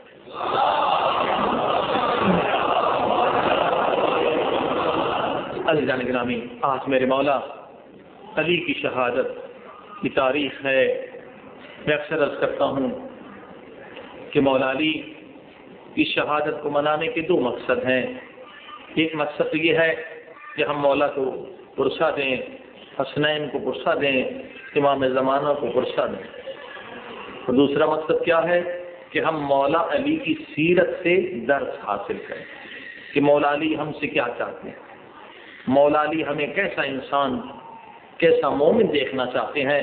میں نے عرض کیا کہ اگر آپ نے نماز روزہ شروع کر بھی دیے تو فقط یہ مولا علی کی سیرت نہیں ہے۔ مولا علی جہاں تہجد میں حاضر ہوتے تھے، جہاں دعاؤں میں مشغول ہوتے تھے، تو وہیں مولا نے ایک حصہ اپنی رات کا مخصوص کیا تھا یتیموں، غریبوں، بیواؤں، مسکینوں کی مدد کے لیے۔ یعنی اسلام کے دو حصے ہیں، ایک عبادت خدا، ایک مخلوق خدا کی مدد۔ صرف نماز سے مسئلہ حل نہیں ہوگا، یہ ایک پر سے کوئی پرندہ، میں نے عرض کیا، اڑ نہیں سکتا، دو پروں کی ضرورت ہے، مخلوق خدا کی خدمت اور اپنی حیثیت کے مطابق جو آپ کی حیثیت، کچھ پیسہ بھی نہیں تو آپ مخلوق خدا کے لیے آج کی شب دعا تو کر سکتے ہیں، دعا میں تو کوئی خرچ نہیں ہوتا، لہذا مخلوق خدا کی خدمت بھی اہم ترین عبادت ہے۔ اور آپ دیکھیے کہ مولا علی کے غم میں کس قدر کوفے کے یتیم بچوں نے ماتم کیا۔ وہ کہنے لگے اصل میں یتیم آج ہم ہوئے، آج ہمارے بابا مارے گئے، حتیٰ کہ بعض لوگوں کو پتا بھی نہیں تھا کہ رات کو ہمارے گھروں میں کھانا دینے والا کون ہے۔ اگر ہم علی کے ماننے والے ہوں، صرف مولا پہ رو کر چلے جائیں، زندگی میں نہ کسی بیوہ کی مدد کی، نہ کسی یتیم کی مدد کی، نہ کسی مسکین کی مدد کی، تو یاد رکھیے مولا علی سے جب ہمارا سامنا ہوگا تو مولا علی گلہ کریں گے، شکوہ کریں گے کہ کیا تو نے سنا نہیں کہ میری راتیں ایسی گزرتی تھیں کہ میں بوریاں اٹھا کر یتیموں کے گھروں میں پہنچاتا۔ اور مولا علی حاکم تھے، زمانے کے خلیفہ تھے، اس کے باوجود بھی اس کام میں مشغول رہتے تھے اور خود اپنی ذات سے جاتے تھے، جبکہ خطرہ بھی بہت تھا دشمنوں کا۔ لوگ اصحاب کہتے تھے مولا یہ کام ہمیں کرنے دیجئے، فرمایا نہیں، اگر ہم یہ کام چھوڑ دیں گے تو ہمارے آنے والے مومنین اسے سنت نہیں سمجھیں گے، یہ سنت مولا علی ہے۔ عزیزان گرامی، واقعاً آج اس معاملے میں ہم بہت پیچھے ہیں۔ مثلا بہت سارے کام ہیں جسے ہم صرف دنیا کو ہم نے الگ کر دیا، آخرت کو ہم نے الگ کیا۔ آج کی مشکل یہی ہے، جبکہ قرآن کہتا ہے ربنا آتنا فی الدنیا حسنہ وفی الآخرہ حسنہ، اے مومنو دنیا اور آخرت کو الگ الگ نہ کرو۔ مثلا کاروبار بھی کرتے ہیں تو اس وقت بھی ایسا کاروبار کرو جس سے تمہاری دنیا بھی آباد ہو، آخرت بھی آباد ہو۔ لیکن آج یہ اصلاً فکر جو ہے ہمارے معاشرے سے نکلتی چلی جا رہی ہے۔ ہم نے کہا یہ دنیا الگ ہے، بزنس الگ ہے، آخرت مسجد میں چلے جائیں گے، کچھ ڈونیشن دے دیں گے، امام بارگاہ میں چلے جائیں گے۔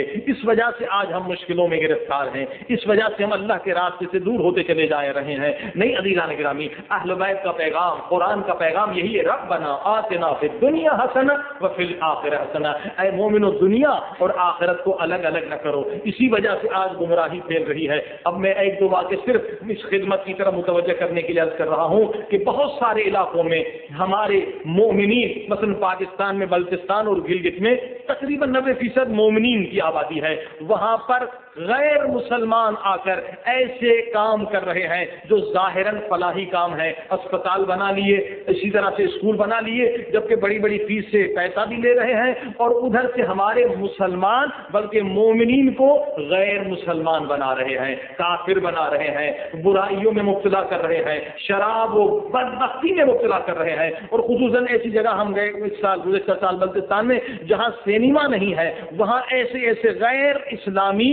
غیر اسلامی کافر مشنریز، عیسائی مشنریز نے آ کر کام کیا، اور یہاں تک کہ میں کس زبان سے عرض کروں کہ ہماری مومنین مسلمان عورتوں کو جاب کے بہانے سے شراب اور دیگر غلاظتوں میں مبتلا کر دیا۔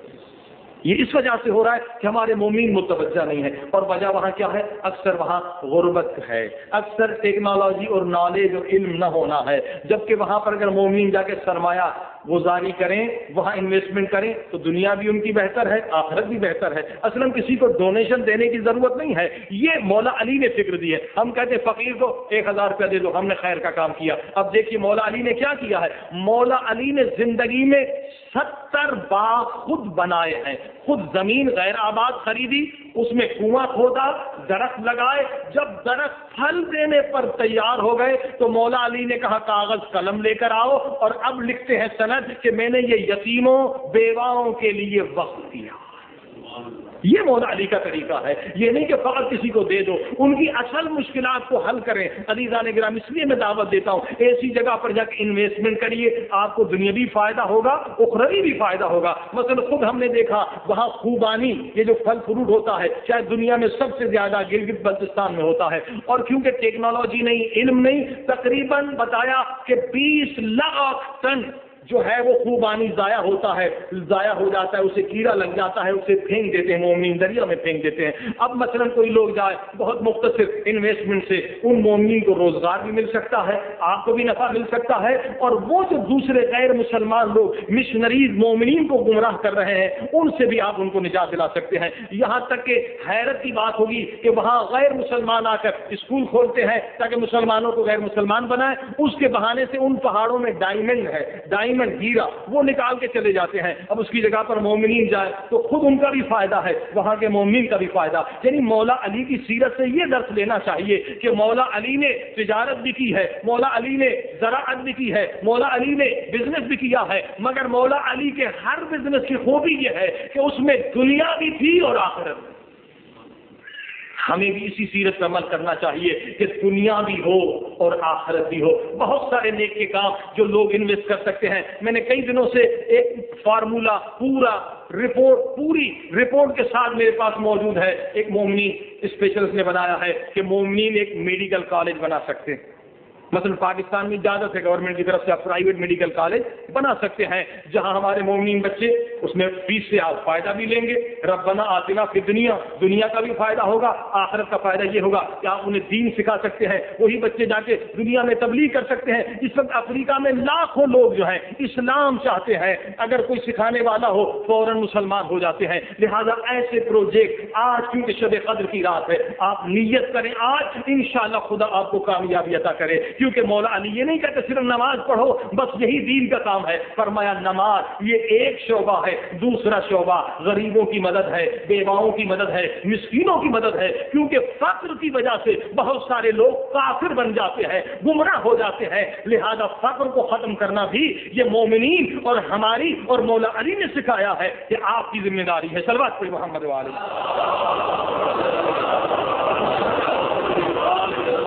لہذا عزیزان گرامی، میں صرف مجلس پڑھنے کا عادی نہیں ہوں کہ روایتی مجلس پڑھ کے چلا جاؤں، بلکہ میں اصل وہ پیغام دینا چاہتا ہوں جو مولا علی کا پیغام ہے، کہ خدا ہمیں توفیق عطا کرے اس مولا علی کے پیغام پر لبیک کہیں، کہ آج کی شب کسی بھی چھوٹے نیک کام کا ارادہ کریں، خدا کامیابی دے گا۔ کوئی بھی چھوٹا کام بھی ہو دنیا آخرت کا، اس کا ارادہ کریں، خدا یقیناً کامیابی عطا کرے گا۔ بڑے بڑے کام جو دنیا والوں نے کیے ہیں شب قدر میں، شب قدر کی خصوصیت یہ ہے، کل بھی عرض کیا تھا، راز یہ ہے کہ ہر چیز یہاں خدا کی طرف سے نازل ہو رہی ہے۔ آج اچھا ارادہ کریں، اور اہم ترین کام یہ ہے کہ اپنے گناہوں کی توبہ کریں۔ پروردگار تیرے لاکھ احسان کہ تو نے ہمیں زندہ رکھا کہ آج علی کے غم میں رو سکیں، علی کا ماتم کر سکیں، شب قدر کے اعمال کر سکیں۔ جس قدر شکر ادا کریں میرے مالک ہم ہے، میرے مالک آج توفیق دے کہ ہم گناہوں سے پاک ہو جائیں۔ آج ہمیں توفیق دے کہ ہمارا اعمال نامہ اس طرح نورانی ہو جائے کہ ہم مولا علی کو اس اعمال نامے کو دکھا سکیں۔ اللہم صل علی محمد و آل محمد، اللہم صل علی محمد و آل محمد، اللہم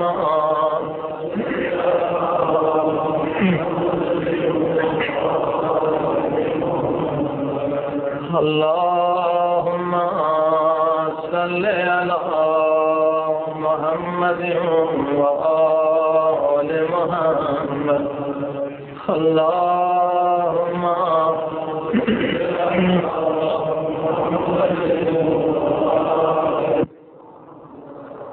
یا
یعنی اے مضطرب پریشان کی دعا قبول کرنے والے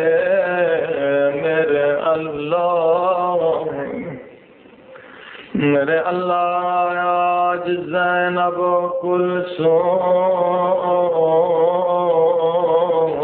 پریشان ہے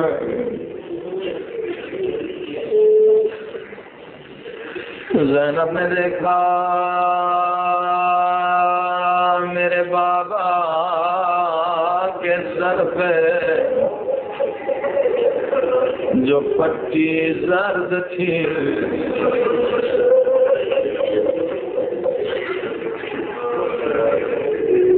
زہر اس قدر پھیل گیا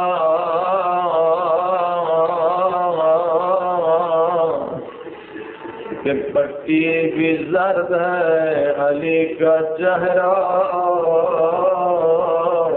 بھی زرد ہے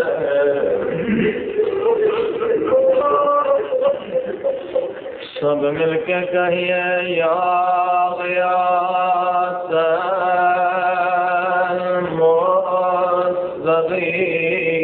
المستغیثین یا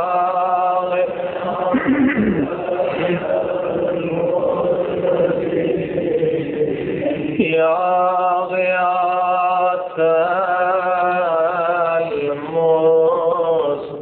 المستغیثین اے فریاد کرنے والوں کی فریاد سننے والے میرے اللہ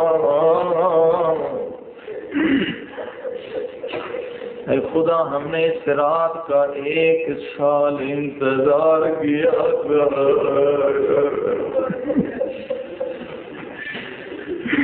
کیونکہ ہم جانتے ہیں کیونکہ میں جانتا ہوں میں بڑا گناہگار ہوں مگر تو نے کہا کوئی ایسا گناہگار نہیں جو شب قدر کو بخشا نہ جائے اے خدا اس لیے ہم آئے ہیں خود تنہا نہیں آئے اے خدا میں تنہا نہیں آیا علی کا واسطہ لے کے آیا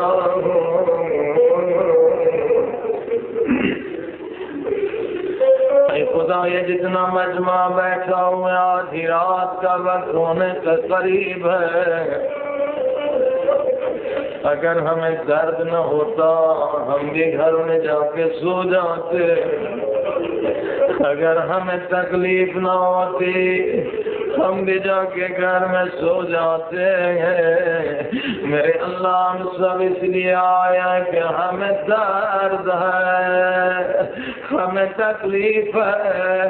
کسی نے خواب میں مولا حسین کو دیکھا, فرمایا مولا کربلا میں ظالموں نے آپ کو اتنے زخم لگائے تھے, کسی نے تیر مارا, کسی نے تلوار ماری, کسی نے نیزہ مارا, جس کے پاس کچھ نہیں تھا اس نے پتھر اٹھا کے مارا.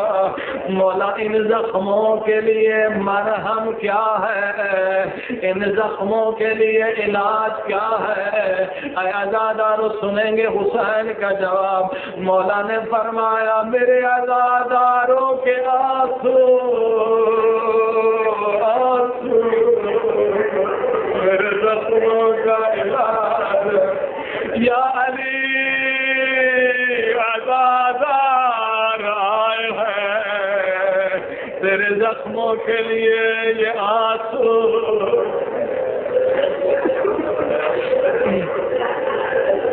میرے اللہ ہم فقیر ہیں, میرے اللہ یہ جتنا مجمع آیا یہ تیرے در پہ فقیر ہے.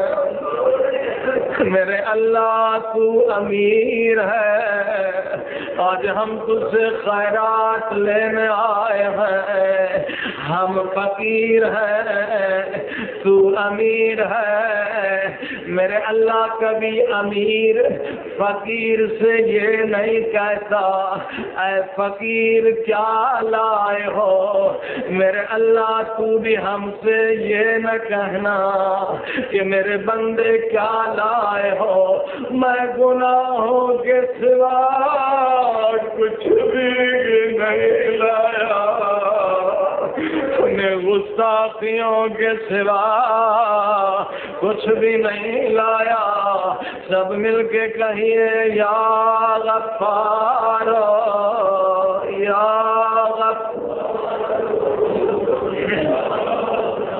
بلند آواز یا غفار.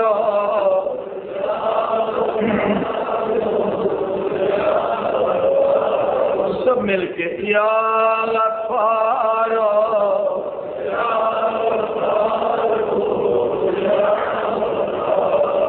یا غفار.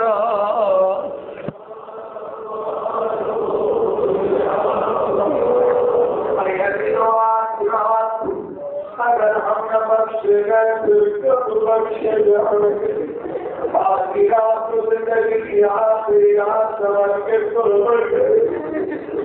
میرے اللہ تیرے در سے نہیں جائیں گے جب تک کہ ہمیں یقین نہ ہو تو نے بخش دیا. کسی نے امام سے پوچھا ہمیں کیسے پتا چلے, خدا نے ہمیں بخشا. امام نے فرمایا خدا جب کسی کو بخشنا چاہتا ہے خدا اس سے رونے کی توفیق دیتا ہے.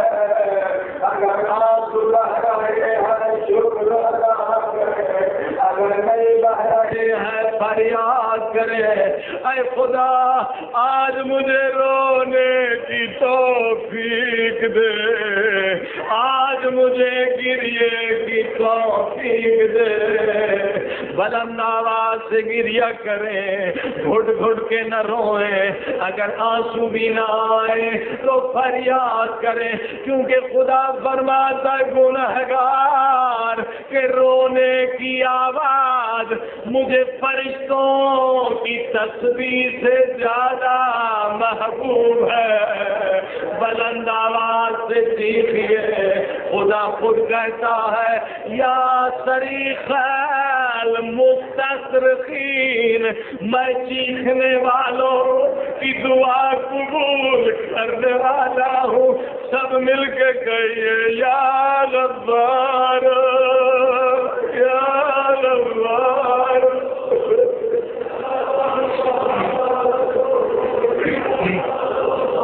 عزیز خدا فقط ایک بہانہ چاہتا ہے, ایک بہانہ. خدا بڑا بخشنے والا ہے, اگر خدا نے نہیں بخشنا ہوتا آپ یہاں نہ ہوتے.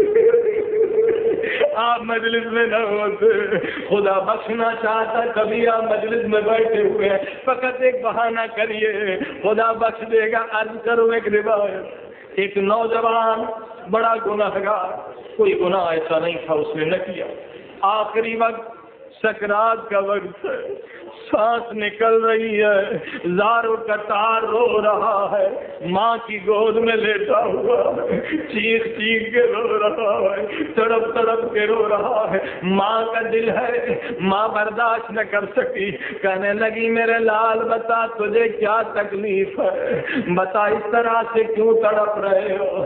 بیٹے نے کہا ماں مجھے یقین ہو گیا ہے مجھے موت آنی ہے، میں نے گزشتہ زندگی پہ نظر ڈالی ہے، میرے پاس گناہ کے سوا کچھ بھی نہیں ہے، قبر میں لے جانے کے لیے، برزخ میں لے جانے کے لیے کوئی سرمایہ نہیں۔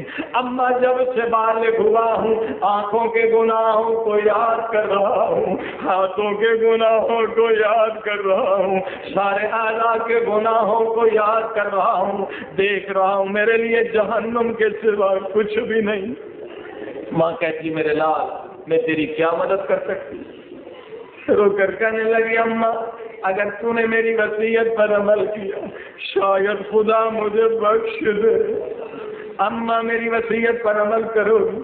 کہا میرے لال کیوں نہیں کروں گی، بڑی سخت وصیت، بیٹا جو بھی سخت ہو عمل کروں گی۔ کہو اماں جب میں مر جاؤں کسی طرح سے میری لاش صحن میں لے آنا، آسمان کے نیچے رکھنا، اماں پھر رسی اٹھانا، میرے لاش کے پاؤں میں رسی باندھنا۔ بیٹا یہ بڑی سخت روایت، بڑی سخت وصیت ہے، اماں شاید میں بخشا جاؤں پھر کیا کروں؟ اماں میرے پاؤں میں رسی باندھنا، پھر میری لاش کو کعبے کی طرف قبلے کی طرف کھینچنا اور کہنا میرے اللہ تیرا گنہگار تیرا مجرم لا رہی ہوں، شاید میں بخشا جاؤں۔ عزیزو ایک بہانہ ماں نے وصیت پر عمل کیا، بڑی مشکل سے اپنے بیٹے کی لاش کو صحن میں لے آئی، کانپتے ہوئے ہاتھوں سے روتی ہوئی آنکھوں سے بیٹے کی لاش کے پاؤں میں رسی باندھی، دل تڑپ رہا تھا، ماں چیخ رہی تھی، لاش کو کھینچنا چاہا، زبان سے کہا میرے اللہ تیرا مجرم لا رہی ہوں، یا غیب سے آواز آئی اسے چھوڑ دو یہ میرا محبوب ہے، یہ توبہ کر کے مرا ہے، ان اللہ یحب التوابین۔ آج توبہ کی شب ہے، آج چیخنے کی شب ہے، آج چلانے کی شب ہے، اے خدا مجھے نہ دیکھ، اس مجمع کو نہ دیکھ، علی کے زخمی سر کا تجھے واسطہ، حسین کی یتیمی کا تجھے واسطہ، میرے اللہ تجھے حسین کا واسطہ، خزاداروں چاروں طرف میرے مولا کے یتیم بچے کھڑے ہیں، حسین عباس حسن زینب کھڑی ہیں، میرے مولا سب کو وصیتیں کر رہے ہیں، عباس کو قریب لائے، عباس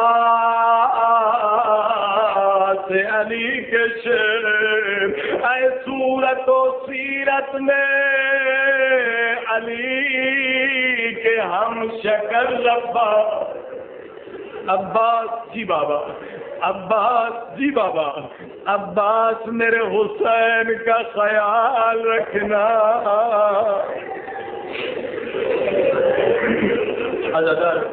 جب مولا نے کہا عباس میرے حسین کا خیال رکھنا، ام البنین کی آنکھوں میں آنسو آ گئے، عباس کی ماں آگے بڑھی، کہا مولا آپ کیا فرما رہے ہیں؟ عباس تو چھوٹا ہے، عباس کو چھوٹوں، مولا وصیت تو بڑے کو کی جاتی ہے کہ آپ چھوٹوں کا خیال رکھا کریں، مولا آپ چھوٹے سے کہہ رہے ہیں تو عباس حسین کا خیال رکھیں۔ میرے مولا علی کی آنکھوں میں آنسو آ گئے، کہا ام البنین میری وصیت یہاں کے لیے نہیں ہے، میں کربلا کو دیکھ کے وصیت کر رہا ہوں، میں کربلا کو دیکھ رہا ہوں کہ چھوٹے چھوٹے بچوں کے ہاتھوں میں پیالے ہیں، سب کہہ رہے العطش العطش۔ ام البنین تو مولا نے کہا ہوگا، ام البنین میں دیکھ رہا ہوں کہ سکینہ اپنے ہاتھوں سے عباس کے کاندھے پہ مشق رکھ رہی ہے۔ عباس کو وصیت کی، عباس حسین کا خیال رکھنا۔ عزیزان گرامی، لیکن سب سے مشکل وصیت سنیں گے حسین نے کس سے کی؟ سب کو تو بلند آواز سے وصیت کی، مگر اب آخر میں فرمایا تم ذرا دور ہو جاؤ، مجھے اور زینب کو تنہا چھوڑ دو۔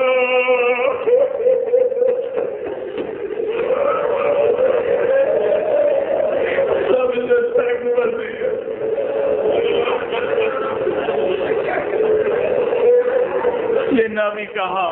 یہ نہ بھی کہا ہو عملاً ایسے کیا، زینب سے وصیت کی، فرمایا زینب بیٹا میرے نزدیک آؤ، زینب میرے نزدیک آؤ، اپنے کانوں کو بابا کے ہونٹوں کے قریب لاؤ۔ اب زینب نے کانوں کو ہونٹوں کے قریب پہنچایا، فرمایا زینب حسین کی شہادت کے بعد ان یتیموں کا سہارا تمہیں بننا ہوگا، زینب سجاد کا سہارا تمہیں بننا ہوگا، زینب سکینہ کا سہارا تمہیں بننا ہوگا، زینب کوفے کی دربار میں تمہیں جانا پڑے گا، پتھروں کی بارشوں سے تمہیں گزرنا پڑے گا، زینب تمہاری منزل بہت سخت ہے، زینب شرابی کی دربار میں تجھے جانا ہوگا، زینب کہیں بد دعا نہ دینا، زینب صبر کرنا، زینب نہ گھبرانا، جب شرابی کی دربار آئے نہ گھبرانا، تیرے بابا علی تیرے ساتھ ہوں گے، زینب نہ گھبرانا، تیرے بابا علی تیرے ساتھ ہوں گے۔ عزیزان گرامی، اسی لیے جب دربار کی منزل آئی، ہائے علی کی بیٹی اور شام کا دربار، علی کی بیٹی اور شرابی کا دربار، امام زین العابدین فرماتے ہیں ایک مرتبہ پھپھی زینب زمین پر بیٹھ گئی، ایک مرتبہ پھپھی زینب زمین پر بیٹھ گئی، سجاد میں زہرا کی بیٹی